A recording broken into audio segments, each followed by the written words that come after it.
ನಮಸ್ಕಾರ, SN ನ್ಯೂಸ್ಗೆ ಸ್ವಾಗತ.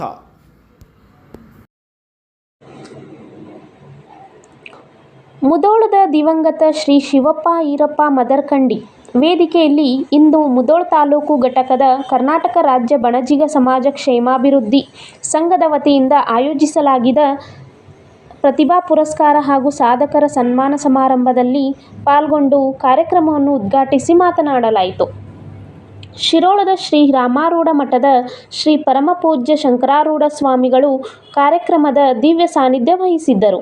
ಈ ಸಂದರ್ಭದಲ್ಲಿ ಮುಧೋಳ ತಾಲೂಕು ಘಟಕದ ಬಣಜಿಗ ಸಮಾಜ ಕ್ಷೇಮಾಭಿವೃದ್ಧಿ ಸಂಘದ ಅಧ್ಯಕ್ಷರಾದ ಶ್ರೀ ಮಹಾದೇವ್ ವಿ ಅಂಗಡಿ, ಸಂಸದರಾದ ಶ್ರೀ ಗೋವಿಂದ ಕಾರಜೋಳ, ಬಣಜಿಗ ಸಮಾಜದ ಮಹಿಳಾ ಘಟಕದ ಅಧ್ಯಕ್ಷರಾದ ಶ್ರೀಮತಿ ಸೀಮಾ ಸು ರಾಮತೀರ್ಥ, ನೌಕರ ಘಟಕದ ಅಧ್ಯಕ್ಷರಾದ ಶ್ರೀ ರವೀಂದ್ರ ರು ಕೋಲಾರ, ಯುವ ಘಟಕದ ಅಧ್ಯಕ್ಷರಾದ ಶ್ರೀ ವೀರೇಶ್ ಮು ಕಲಾದಗಿ, ಲೋಕಾಪುರ ಘಟಕದ ಅಧ್ಯಕ್ಷರಾದ ಶ್ರೀ ಬಸವರಾಜ ಶಿ ಅಂಗಡಿ, ಪ್ರಮುಖರಾದ ಶ್ರೀ PC ಗದ್ದಿಗೌಡರ್, ಶ್ರೀ ರವೀಂದ್ರ ಕೋರೆ, ಶ್ರೀಮತಿ ಪ್ರೇಮಕ್ಕ ಅಂಗಡಿ, ಜಗದೀಶ್ ಶೆಟ್ಟರ್ ಉಪಸ್ಥಿತರಿದ್ದರು. ಪ್ರತಿನಿಧಿ ರಾಜೇಶ್ ಮದರಕಂಡಿ.